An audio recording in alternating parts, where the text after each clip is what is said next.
ఓం శ్రీ మహాగణాధిపతయే నమః. భారతీ శంకర పీఠం ఆధ్వర్యంలో కోటి రుద్రాక్షలతో రుద్రమండపం సంకల్పం చేసినటువంటి విషయం అందరికీ తెలిసినదే. అందులో భాగంగా కొంతమంది భక్తులు ఇచ్చినటువంటి విరాళములతో ఇగో చూస్తున్నారుగా రుద్రాక్షలు. ఆ రుద్రాక్షల్ని ఇప్పటికే ఒక 3 లక్షల రుద్రాక్షల్ని ప్యాక్ చేసి తెప్పించటం జరిగినది. అదిగో ప్యాక్లో చేసినటువంటివన్నీ కూడా ఒక 30 బస్తాలలో 3 లక్షల రుద్రాక్షల వరకు తీసుకురావడం జరిగినది.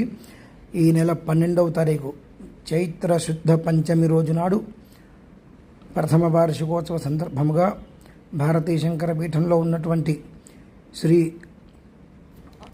త్రియంబకేశ్వర స్వామి వారికి 12వ తారీఖు రోజు నాడు భక్తులందరి చేతుల మీదుగా 3 లక్షల రుద్రాక్షలతో అభిషేకం జరుగుతుంది. భక్తులందరూ కూడా పాల్గొనవలసిందిగా కోరుచున్నాము. ఓం శ్రీ మహాగణాధిపతయే నమః. స్వస్తి.